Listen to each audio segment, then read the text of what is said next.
बड़ा सा है।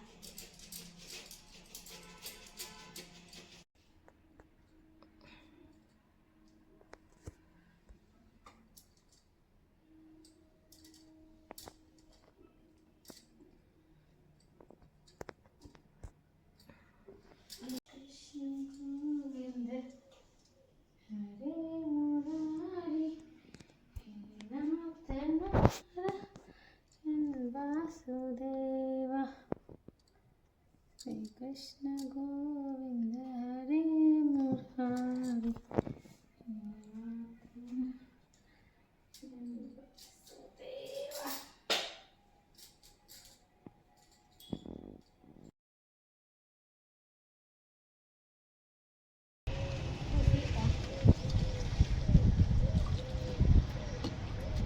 कौन चीज अब बोलिए रहा है चिड़िया माना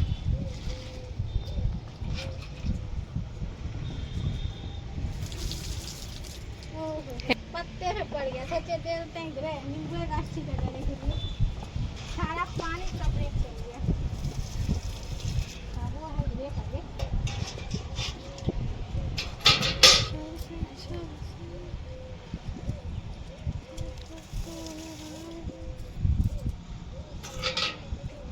सूख गया सब। ये देखो ला के रखे हैं इसके लिए वो डिब्बा टिप्पी भी नहीं कर पा रहे। वो डिब्बा में मोटा मोटा फूल के साथ उड़ जाएगा। देखो पानी में रखा हुआ फिर भी खिल गया। इसको वो डिब्बा में लगाना तीनों गाछ को एक ही साथ। ये वाला तो लग गया। टूट जाएगा।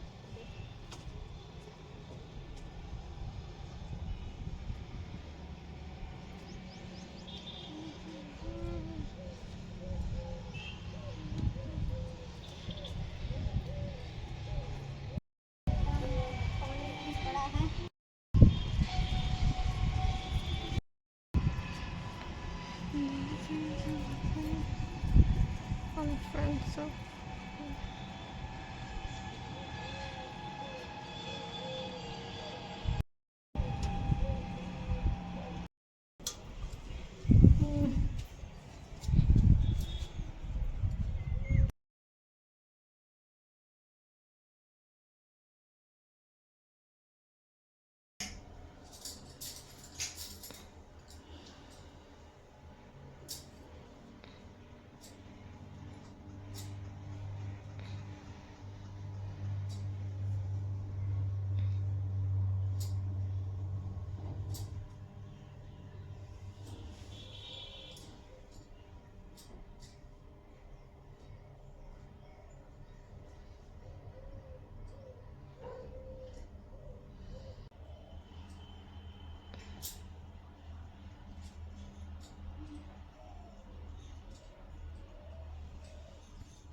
आज इतना नहीं हुआ को इसमें रखना पड़ेगा थोड़ा सा।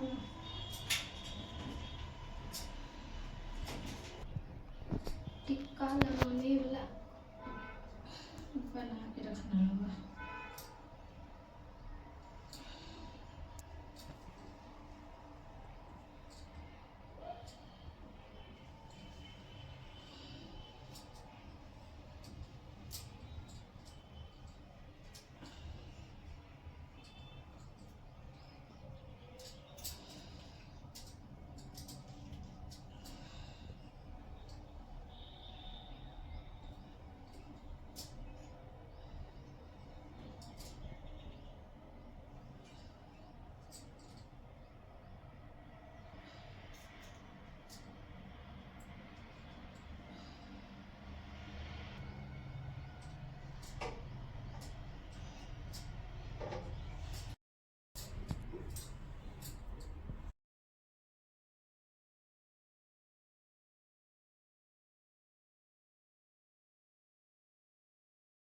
ये थे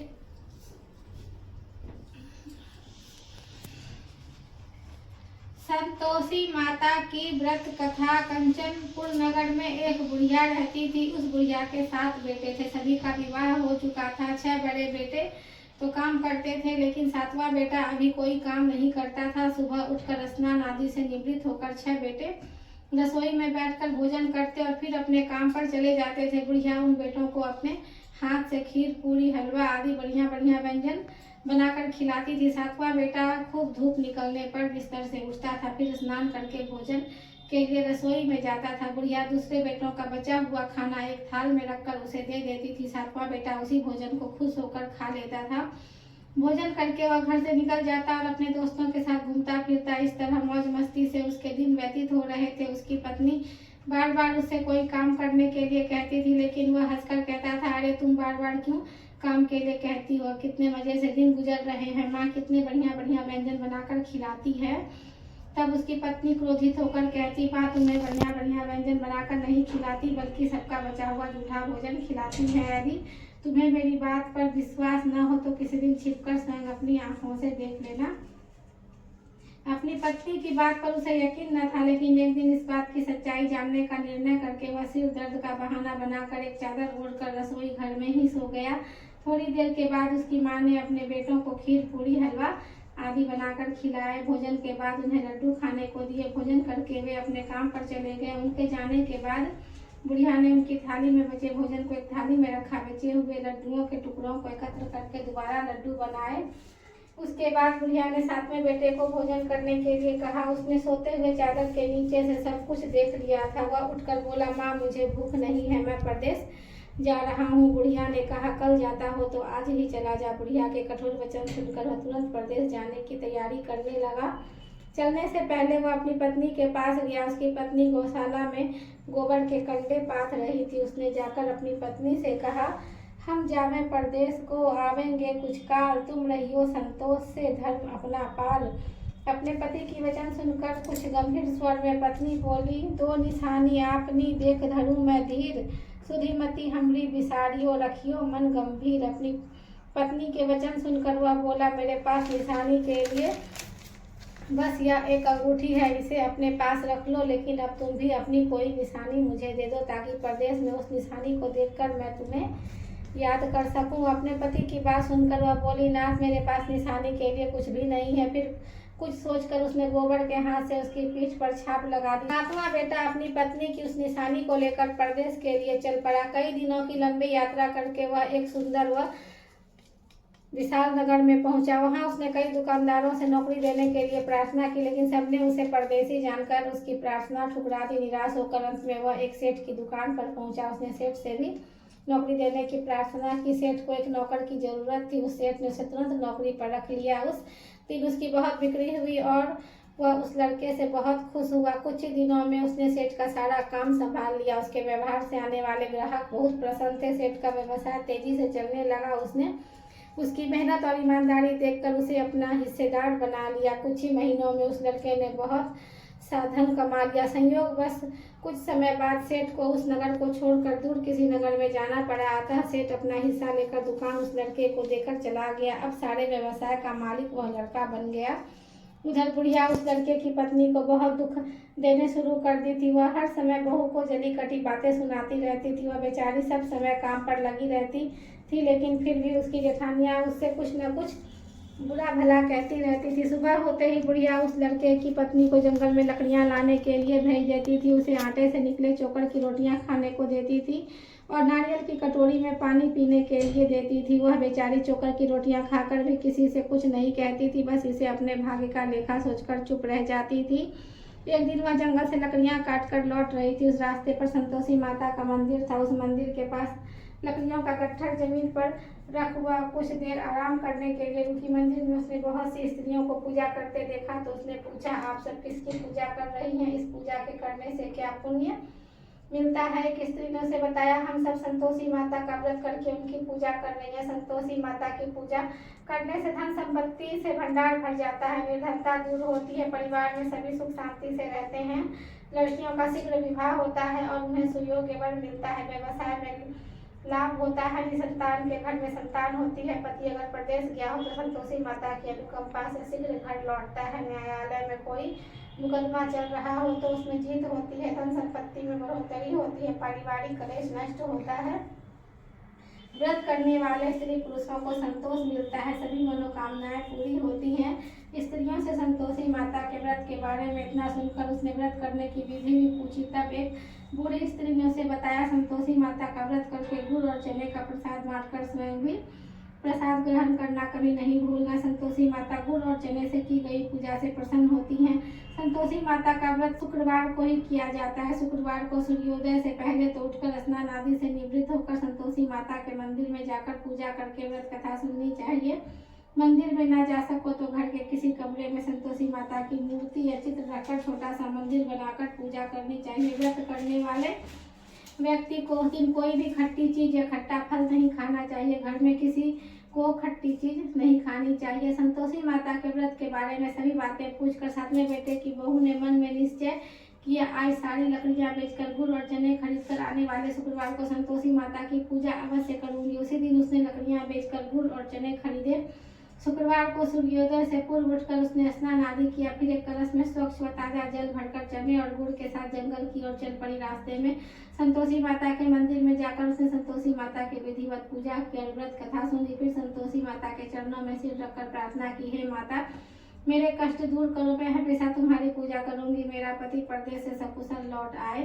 संतोषी माता का स्मरण करते हुए उसने आसपास वालों को गुड़ और चने का प्रसाद बांटकर थोड़ा सा प्रसाद स्वयं भी ग्रहण किया। इस प्रकार सातवें बेटे की बहू ने हर शुक्रवार को संतोषी माता का विधिवत व्रत करना आरंभ कर दिया। दूसरे शुक्रवार को उसने व्रत किया तो उसके पास पति का पत्र आ गया। तीसरे शुक्रवार को पति का भेजा हुआ रुपया आ गया। इस पर घर के लोग उससे ईर्ष्या करने लगे। जेठानियां ताने देने लगी, अरे अब तो पति के पत्र आने लगे हैं, रुपया भी आने लगा। घर के बच्चे भी बार बार कहने लगे, अब तो चाची के पास रुपया आने लगा है, अब तो वह किसी से सीधे मुंह बात भी नहीं करेगी। वह बेचारी सब के ताने सुनकर चुप रह जाती थी। वह हर शुक्रवार को संतोषी माता के मंदिर में व्रत करने और कथा सुनने के बाद उनके चरणों में सिर रखकर प्रार्थना करती थी, हे माता, मैंने आपसे धन नहीं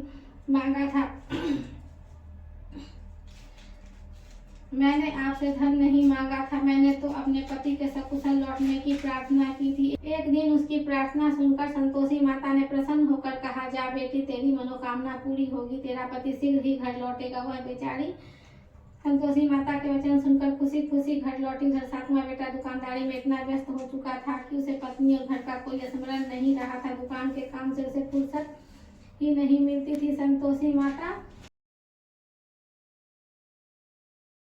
उस बेटे की इतनी व्यस्तता देखकर बहुत परेशान हुई। तब बहुत सोचकर संतोषी माता ने उस बेटे को स्वप्न में दर्शन देकर कहा, धनी साहूकार सो रहा है या जाग रहा है? वह बोला, हे माता, मैं जाग नहीं रहा और सो भी नहीं रहा, आप मेरे लिए आज्ञा करें। संतोषी माता ने कहा, तूने प्रदेश में आकर इतना धन कमाया, पर क्या तुझे अपनी पत्नी का भी कुछ स्मरण है? उसने कहा, हे माता, मुझे अपनी पत्नी का तो स्मरण है, लेकिन इस दुकान से कहीं जाने का मुझे अवकाश ही नहीं मिलता है। देखो ना, सारा रुपया व्यवसाय में लगा हुआ है, जब तक सारा रुपया वापस नहीं आ जाता मैं अपने घर कैसे जा सकता हूँ? संतोषी माता ने कहा कल सुबह उठकर संतोषी माता का नाम लेकर मंदिर में घी का दीपक जलाकर पूजा करना और फिर दुकान पर जाकर संतोषी माता के नाम का दीपक जलाकर प्रणाम करके काम शुरू करना। शाम होते होते उधार दिया धन लौट आएगा, इतना कहकर संतोषी माता उसके स्वप्न से अंतर ध्यान हो गई। सुबह उठकर उसने अपने मित्रों से स्वप्न की बात कही। वे सब उसका मजाक उड़ाने लगे, लेकिन उसका मन नहीं माना। उसने संतोषी माता पर पूरा विश्वास करके मंदिर में जाकर घी का दीपक जलाया। दुकान पर भी दीपक जलाकर संतोषी माता का स्मरण करके काम शुरू किया। उस दिन संतोषी माता की अनुकंपा से सचमुच चमत्कार हो गया। उधार सामान ले गए लोग जल्दी जल्दी रुपया लौटाने आने लगे। देखते ही देखते रुपयों का ढेर लग गया। शाम तक सारा धन लौट आया। दुकान का सारा सामान भी हाथों हाथ बिक गया। तब संतोषी माता को नमस्कार करके वह अपने घर लौटने की तैयारी करने लगा। उधर साथ में बेटे की पत्नी प्रतिदिन की तरह जंगल से लकड़ियां काटकर घर की ओर लौट रही थी। लकड़ियों का बोझ अधिक होने के कारण उसने मंदिर के पास गट्ठर उतारकर मंदिर के चबूतरे पर बैठकर थोड़ा सा विश्राम किया। तभी उसे दूर से धूल उड़ती दिखाई दी। उसने संतोषी माता से पूछा, हे माता, आज यह धूल कैसी उड़ रही है? माँ ने प्रसन्न होते हुए कहा, आज तुझे तेरी पूजा का फल मिलेगा। तेरा पति परदेश से लौट रहा है, यह धूल उसके लौटने से उड़ रही है। अब तू इन लकड़ियों के 3 हिस्से कर, एक हिस्सा नदी के किनारे रख, दूसरा हिस्सा मंदिर में रख, और तीसरे हिस्से को सिर पर रखकर घर ले जा। तेरा पति लकड़ियां देखकर रुकेगा, लकड़ियां जलाकर भोजन बनाकर खाएगा और फिर घर जाएगा। तू घर पहुंचकर लकड़ियों का गट्ठर आंगन में डालकर कहना, सासू जी लकड़ियों का गट्ठर ले आई हूँ, चोकर की रोटियां और नारियल की कटोरी में पानी दे दो। फिर पूछना, आज घर में कौन मेहमान आया है। संतोषी माता की बातें सुनकर वह खुश होती हुई घर की ओर चल पड़ी। कुछ देर बाद उसका पति वहां पहुंचा और लकड़ियों का ढेर देखकर उसने भोजन बनाकर खाया। फिर कुछ देर विश्राम करके घर पहुंचा। उधर बहू ने लकड़ियों का गट्ठर जमीन पर डालते हुए जोर से आवाज लगाई, सासू जी लकड़ियां ले लो, चोकर की रोटियां दे दो, नारियल की कटोरी में पानी दे दो, आज घर में कौन मेहमान आया है। यह सुनकर उसकी बुढ़िया सास बोली, बहू ऐसा क्यों कहती हो? तेरा पति ही तो परदेश से आया है। नहा धोकर मीठी खीर खाना है, कपड़े पहनकर पति के पास बैठ। उसके पति ने कमरे की खिड़की से सब कुछ देखा और सुना। उसने कमरे से बाहर आकर भिखारी की तरह खड़ी अपनी पत्नी को देख कर कहा, माँ, यह औरत कौन है? माँ ने कहा, बेटे, यह तेरी बहू है। जब से तू परदेश गया तभी से इसने ऐसा हाल बना रखा है। सारा दिन गांव में ऐसे जानवरों की तरह घूमती फिरती है, घर का कोई काम नहीं करती और नारियल की कटोरी में पानी मांग रही है। सातवां बेटा गंभीर होकर बोला, माँ, मैंने इसकी सारी बातें स्वयं अपने कानों से सुनी है। मुझे बराबर वाले दूसरे घर की चाबी दे दो, मैं उसी घर में रहूंगा। बुढ़िया माँ ने उस बेटे को दूसरे घर की चाबी दे दी। वह अपनी पत्नी के साथ उस घर में आनंद से रहने लगा। उसके पास धन की कोई कमी न थी। उसने घर को महल जैसा सुंदर बना दिया। अगले शुक्रवार को उसकी पत्नी ने कहा, प्राणनाथ में संतोषी माता का व्रत करती हूँ। संतोषी माता की अनुकंपा से ही मेरे सब काम पूरे हुए हैं। अब मैं व्रत का उद्यापन करना चाहती हूँ। पति ने कहा, बस उद्यापन करो, मैं उद्यापन के लिए सब सामान एकत्र करता हूँ। बहू ने अपनी जेठानियों के लड़कों को भोजन के लिए बुलाया। सभी जेठानियां उसकी धन संपत्ति और वैभव से ईर्ष्या करने लगी थी। जेठानियों ने अपने बच्चों को सिखा दिया कि तुम भोजन के समय खट्टी चीजें मांगना। वे नहीं चाहती थी कि उसका उद्यापन पूरा हो। संतोषी माता की पूजा के बाद जब बच्चों को भोजन के लिए कहा गया तो सब खटाई मांगने लगे। बहू ने कहा, खटाई किसी को नहीं मिलेगी। तब सभी बच्चे उससे पैसे मांगने लगे। बहू उनकी बुरी भावना के बारे में कुछ जानती नहीं थी। उसने बच्चों को पैसे दे दिए। बच्चे दौड़ते हुए बाजार गए और इमली लेकर खाने लगे। बच्चों को पैसे देने और उनके इमली खाने से संतोषी माता क्रोधित हो गई और उनके प्रकोप से उसी समय राजा के सैनिक सातवें बेटे की दुकान पर पहुंचे और उसे पकड़कर ले गए। भोली बहू रोने लगी। जेठानियां ताने देने लगी, अरे बेईमानी से कमाकर धन लाया था, इसलिए राजा के सैनिक पकड़ कर ले गए। बंदीगिरी में रहना पड़ेगा, साथ ही राजा सारा धन भी छीन लेगा। सातवें बेटे की बहू रोती हुई संतोषी माता के मंदिर गई और उनके चरणों में सिर रखकर प्रार्थना करने लगी, है संतोषी माता, मुझसे कौन सी भूल हुई?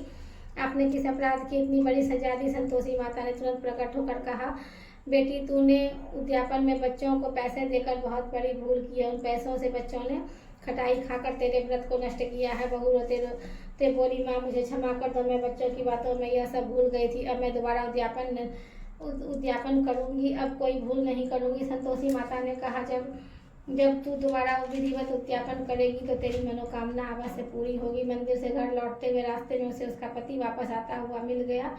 बहू ने पूछा, राजा के सैनिक आपको क्यों पकड़ कर ले गए थे? वह हंसते हुए बोला, मैंने इतना धन कमाया था, उसका कर नहीं दिया था, इसलिए राजा ने मुझे बुलाया था। अगले शुक्रवार को उद्यापन के लिए बहू ने लड़कों को भोजन के लिए बुलाया। उधर जेठानियों ने पुनः अपने लड़कों को भोजन में खटाई मांगने के लिए सिखा दिया। संतोषी माता की पूजा के बाद गुड़ और चने का प्रसाद बांटकर बहू ने स्वयं भी प्रसाद ग्रहण किया। बच्चों को जब भोजन के लिए बैठाया और खीर पूरी हलवा खाने के लिए कहा तो वे बोले हमें खीर हलवा अच्छा नहीं लगता, हमें तो खट्टी चीज़ें खाने को दो। बहू ने कहा किसी को खट्टी चीज़ खाने को नहीं मिलेगी और मैं तुम्हें पैसे भी नहीं दूंगी, खीर पूरी हलवा खाना है तो खाओ। बच्चे नहीं माने तो उसने उन बच्चों को भगाकर ब्राह्मणों के बच्चों को बुलाकर भोजन कराया। दक्षिणा में उन बच्चों को मीठे फल खाने को दिए। उसके उद्यापन से संतोषी माता बहुत प्रसन्न हुई। उनकी अनुकंपा से बहू शीघ्र ही गर्भवती हुई।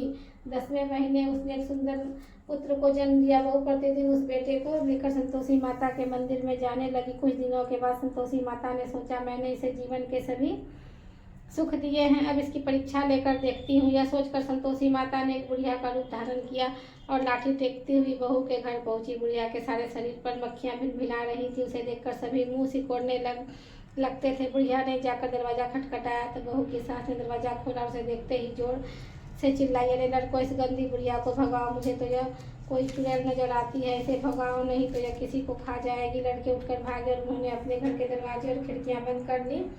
छोटी बहू बराबर वाले घर की खिड़की से उस बुढ़िया को देख रही थी। उसने जल्दी से दरवाजा खोला और बुढ़िया के पांव छूकर अपने घर ले गई। सास ने उसे रोका तो बहू बोली, आज तो बहुत खुशी का दिन है, मेरी संतोषी माता मेरे घर आई है। छोटी बहू का बेटा दूध पीने के लिए रो रहा था। बहू ने उसे दूध भी नहीं पिलाया और संतोषी माता की सेवा में व्यस्त हो गई। बुढ़िया सास क्रोध से बहू को बुरा भला कहने लगी। बहू बोली, सासू माँ, आज मेरी संतोषी माता मेरे घर आई है, इनका व्रत करने से ही मेरे घर में इतनी खुशियाँ छाई हैं। इतना सुनते ही सब उस बुढ़िया के पास दौड़े हुए आए और उनके पाँव छूकर क्षमा मांगते हुए बोले, माँ हमें क्षमा कर दो, हमने आपको पहचानने में बहुत भूल की है, हम आपके व्रत की विधि नहीं जानते हैं माता, अब हम भी आपका व्रत किया करेंगे। उन लोगों की प्रार्थना सुनकर बुढ़िया का रूप धारण किए संतोषी माता प्रसन्न हुई और उन्होंने संतोषी माता के व्रत की विधि बताई। बुढ़िया से व्रत की विधि जानकर संतोषी माता के व्रत करने से उन सबकी मनोकामनाएं भी पूरी हुई। उनके घर में धन की वर्षा होने लगी। बुढ़िया के सभी बेटों का व्यवसाय खूब तेजी से चलने लगा। धन संपत्ति के भंडार भरने लगे। संतोषी माता का व्रत करने और व्रत कथा सुनकर गुड़ और चने का प्रसाद ग्रहण करने वालों की सभी मंगल कामनाएं संतोषी माता पूरी करती है। व्यवसाय में दिन दोनी रात चौगुनी तरक्की होती है। निसंतान स्त्रियों को पुत्र की प्राप्ति होती है और संतोषी माता का विधिवत व्रत करने वाली कुमारी कन्याओं को मनचाहा सुंदर और सुजोग्य वर मिलता है। बोलो संतोषी माता की जय। कपड़ा तो सब भूलन जा रहा है दोनों पैर में से छिटवा जैसा भूला जा रहा है।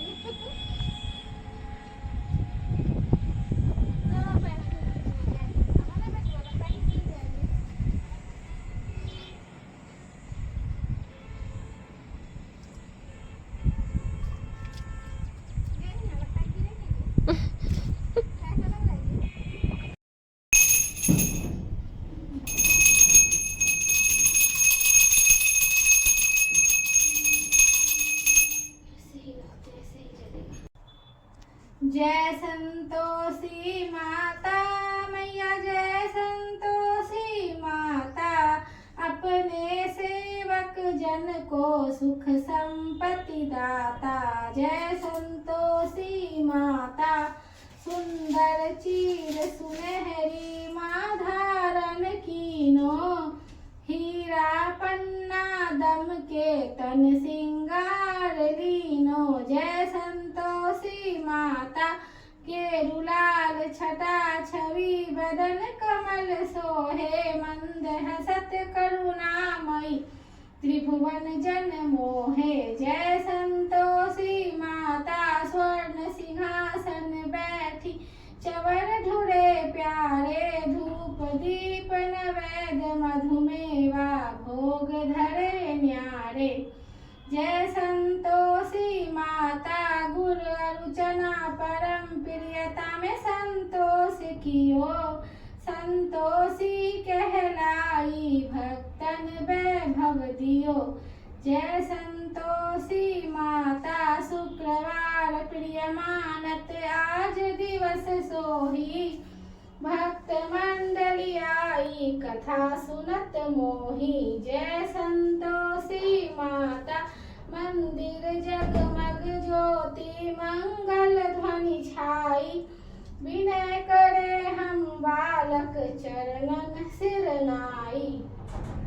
जय संतोषी माता, भक्ति भाव में पूजा अंगिक अंत कीजे, जो मन बसे हमारे इच्छा फल दीजे। जय संतोषी माता, दुखी दरिद्र रोगी संकट मुक्त किए, बहुधन धान्य भरे घर सुख सौभाग्य दिए। जय संतोषी माता, ध्यान धरो जन तेरो, मन वांछित फल पायो, पूजा कथा श्रवण कर आनंद आयो। जय संतोषी माता, शरण गहे की लज्जा रखियो जगदम्बे, संकट तुही निवारे दयामयी माँ अम्बे। जय संतोषी माता, संतोषी माता की आरती जो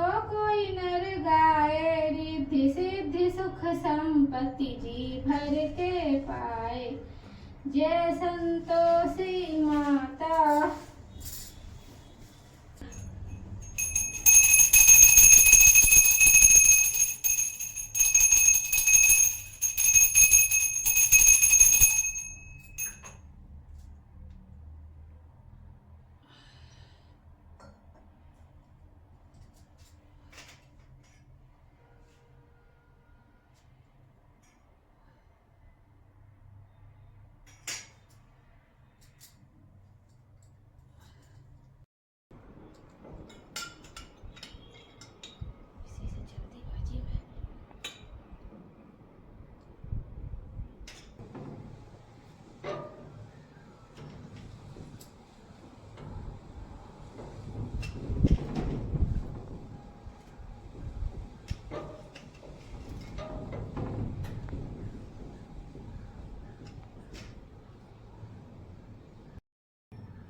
पड़ागे पड़ागे नहीं।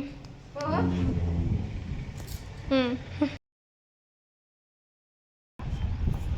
धरतीये से फेंकना पड़ता है तार में।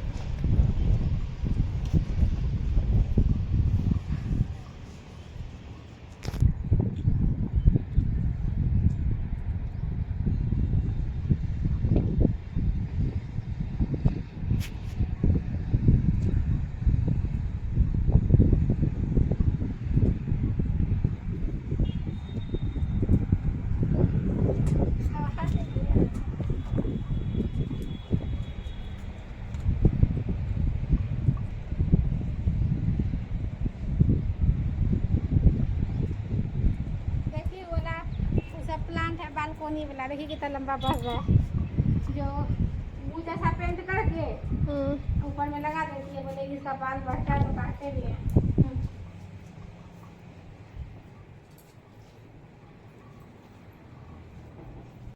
अरे यार तुम लगाया ये देखना है, ज्यादा पानी गिरा देखना, तो इसमें तो कपड़ा देखना हाथ से गिर गया।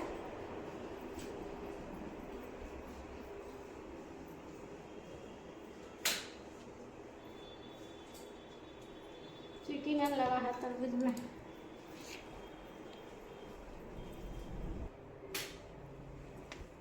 बहुत ज्यादा ही कटता है, कटते ही रहता है। क्या है ये, धागा उठा के फेंकना वही काला फेंक दो, दूसरा धागा बंद आएगा। कैसा लग रहा है कि कोई कीड़ा बोलते बस।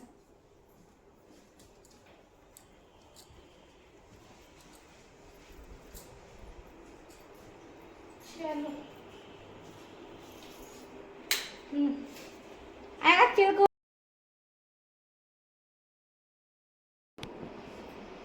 चलो चलो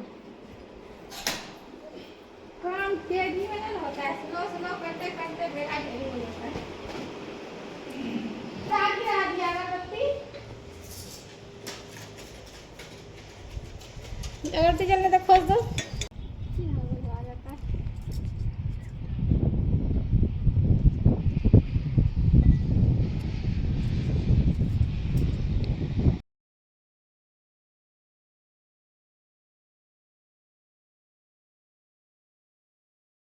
हो गया है ना, लगाने बोला था कमर में। चलो